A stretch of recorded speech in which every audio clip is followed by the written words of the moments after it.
Wa qauluh, perkataan beliau kemudian rahimahullah yang kedua, wal kaifu ghairu ma'qul. Nah, al kaif di sini adalah kaifiyah. Kaifiyah. Kaif bisa bermakna kaifiyah, bisa bermakna takyif.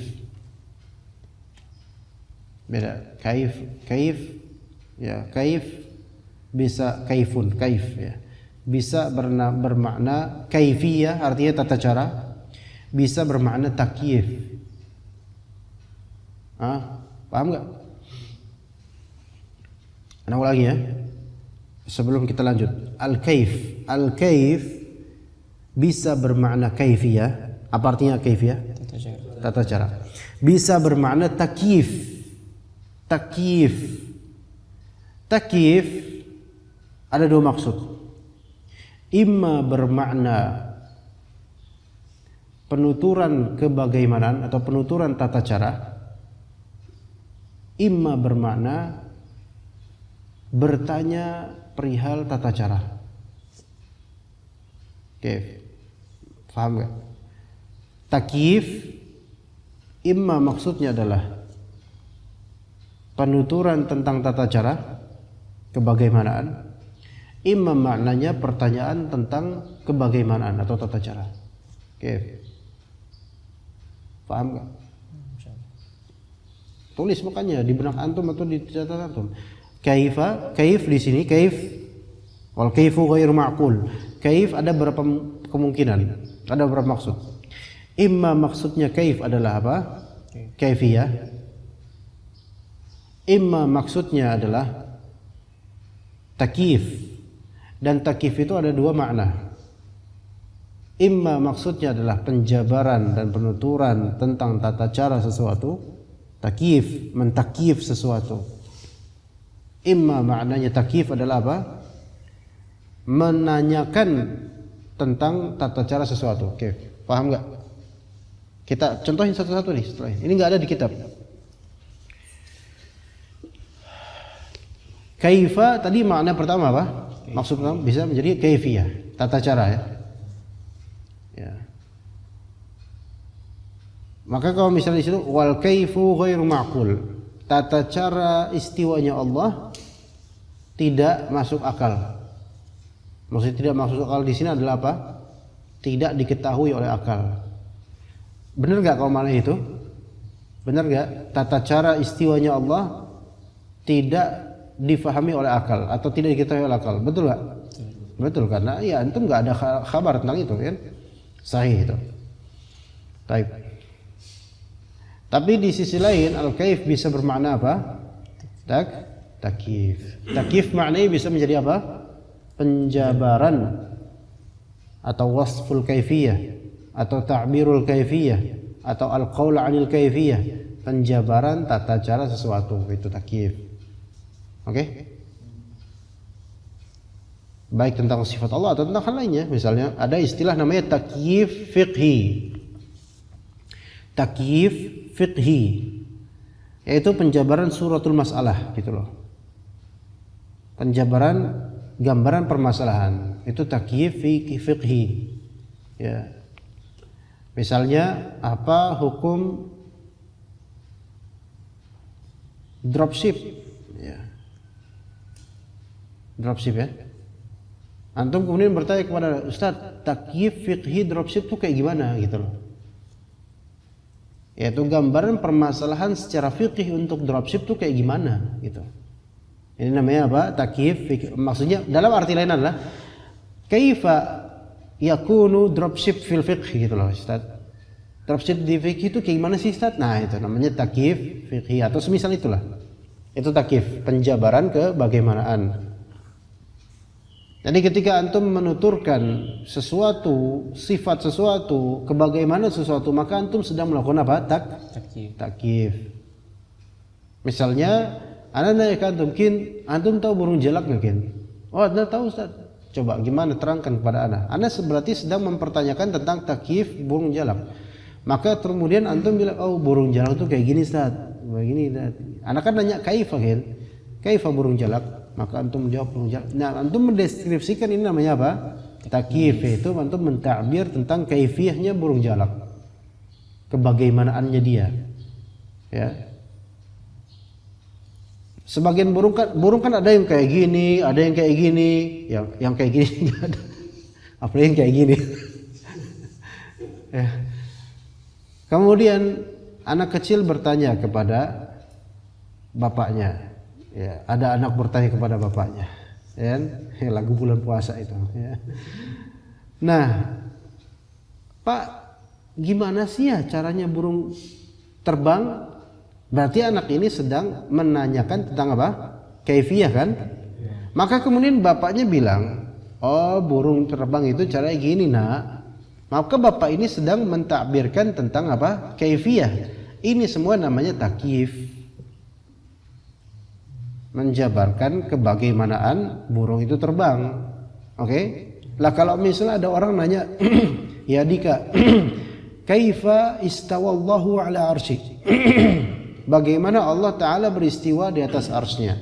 Berarti orang ini sedang bertanya tentang apa? Kaifiyah. Ya. Maka dia sedang mentakyif dalam artian bertanya tentang kaifiyah. Kemudian kalau antum bilang oh Allah beristiwa di atas arsy kayak gini nih. Nah, ini berarti antum sedang apa? Mentakyif juga. Yaitu menjabarkan kaifiyahnya sifat istiwanya Allah Ta'ala. Dan itu batil. Makanya dikatakan juga, ana pernah menjelaskan juga dalam di Torik ya, bila kaifin atau bila kaifa, kita menetapkan sifat Allah Subhanahu wa taala tanpa kaif. Ya, maksudnya kaif di sini apa? Tanpa takyif. Tanpa kita bertanya bagaimana caranya dan tanpa kita menjelaskan bagaimana caranya. Tetapi ada enggak caranya? Tata caranya ada enggak? Ada. Tapi tata cara tersebut namanya apa? Kaif ya. Dan kaif tersebut ghairu ma'qul, tidak sampai ke akal kita karena kita enggak tahu.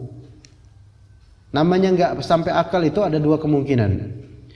Imma impossible bagi akal kita. Ya.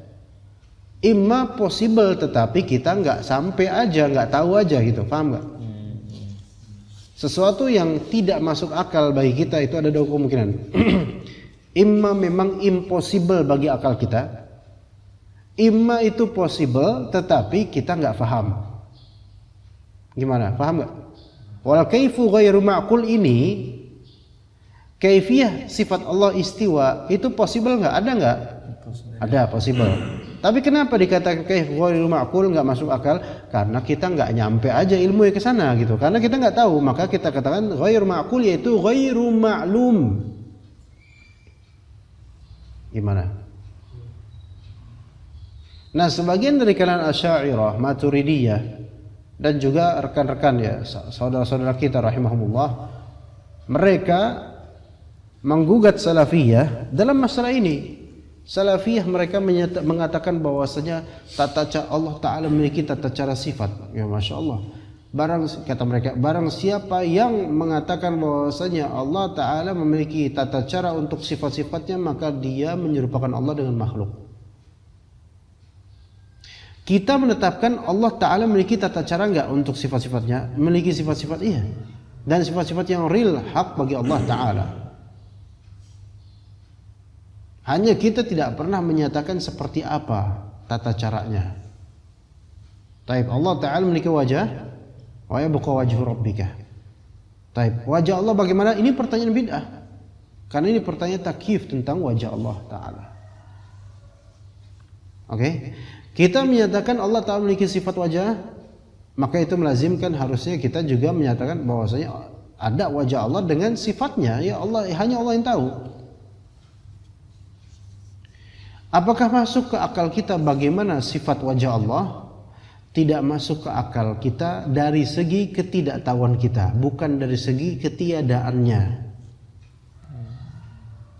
Makanya namanya tidak masuk akal itu ada dua kemungkinan. Imma memang tidak masuk akal ya ini, tidak mungkin itu ada. Atau tidak masuk akal karena memang kita belum paham atau tidak tahu. Tapi itu ada. Oke, gimana? Paham? Gampang kan? Insya Allah gampang seperti jadi ini memang agak-agak taksimat, menjelimet gitu.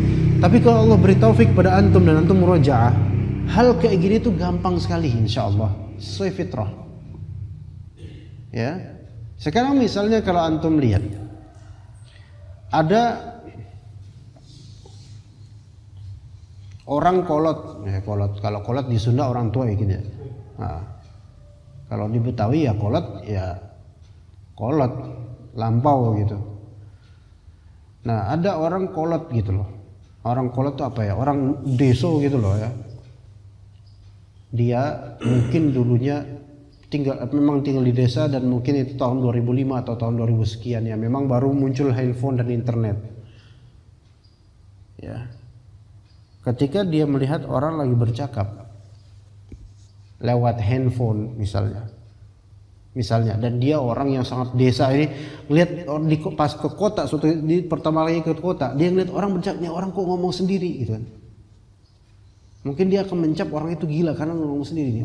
Jadi orang desa ini datang lihat orang kota, kok dia ngomong sendiri sambil kayak gini. Dia nggak ngerti handphone, maka dia pasti akan mengingkari hal-hal seperti ini.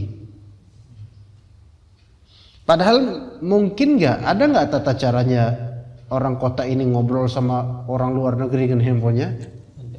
Ada nggak tata caranya? Ada. Possible. Tapi bagi orang desa ini impossible. Karena nggak masuk ke akalnya. Tidak masuknya sesuatu ke akal kita itu tidak mesti melazimkan hal itu tidak ada, nggak mesti. Benar nggak? Iya. Ya. Contoh lain. Nabi Adam alaihissalam turun dari surga ke bumi. Antum pernah nggak ngerasain jatuh dari lantai 3? Nggak usah dari atas pohon kemudian tayamum, pernah? Waktu itu kan kita contohnya itu. Jatuh dari pohon gimana rasanya ya kawan? Ya sakit. Tapi kemudian antum Nabi Adam turun dari surga dan surga itu di atas langit ke-7 gitu loh, ke bumi. Masya Allah. Itu apa nggak sakit? Kan logika kita nggak masuk ya. Tapi ketidakmasukan itu ke logika kita tidak melazimkan tata cara tersebut tidak ada. Ada tata caranya, terserah Allah ya. Itu paham ya?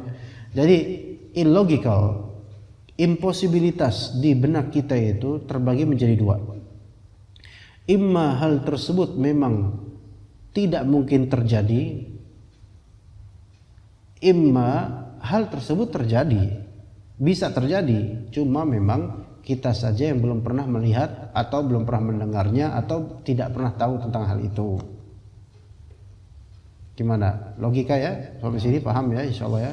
Karena nanti antum akan dituding. Ya, katanya di sini al-kaif ghairu ma'qul. Tata cara sifat Allah istiwa tidak masuk akal. Maksudnya tidak masuk akal di sini apa? Ma'nahu anna la nudriku kaifa tastiwa illahi ala arsyihi bi'uqulina. Kita tidak bisa menjangkau tata cara istiwanya Allah di atas ars dengan logika kita semata gitu loh. Nggak bisa, kita nggak bisa menjangkau itu. Kenapa? Karena ini hal gaib. Hal gaib ini imma untuk lewat sama' atau lewat orang yang terpercaya dan seterusnya. Nah sekarang siapa orang yang terpercaya yang bisa mengabarkan kepada kita tentang sifat Allah Ta'ala kecuali Rasulullah? Siapa lagi? Ada nggak yang bertemu dengan Allah selain Rasulullah SAW? Ya siapa lagi? Gitu. Maka kita melihat bagaimana, apakah Rasulullah mengabarkan itu? Enggak ternyata. Ya khalas. Kita tawakuf tentang kaifiyahnya dalam artian seperti apanya, tawakuf. Tapi keberadaan kaifiyah tersebut ada nggak? Ada. Jadi ketidakmasuk akalan di benak kita itu tidak melazimkan ketiadaan kaifiyah. Ada kaifiyahnya. Karena segala sifat memiliki tata cara.